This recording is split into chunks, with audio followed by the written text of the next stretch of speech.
Il-proposta tal-Partit Nazzjonalista li tara li membri tal-korpi dixxiplinari jibqgħu jirċievu l-pensjoni fil-waqt li jibqgħu jagħtu s-servizz tagħhom fil-komunità intlaqat tajjeb ferm il-membri tal-korpi li jistgħu jibbenefikaw minn dan il-benefiċċju.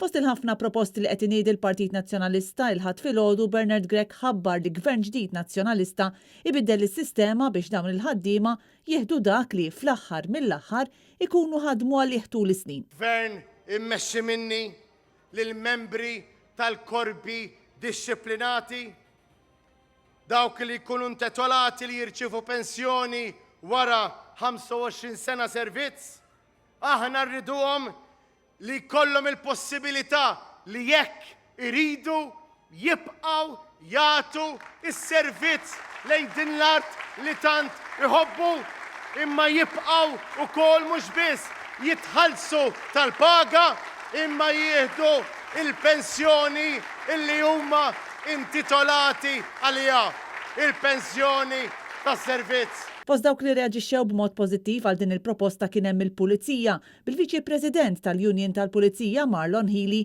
jgħid li l-membri tal-korp kienu ilhom is-snin jistennew li xi ħadd jagħtihom widen. Dan għaliex dak li kien iseħħ meta kienet titwaqqaf il-pensjoni għal min irid jibqa' jservi wara l-25 sena kien inġust. Ovvjament huwa pass importanti ħafna, ġifieri il-Pulizija jriduha, ovvjament aħna rriduha għaliex aħna hija xi ħaġa li niġġieldu għaliha aħna, ġifieri iva kien hemm reazzjoni pożittiva ħafna anke min-naħa tal-membri tal-Korp tal-Pulizija dwarha.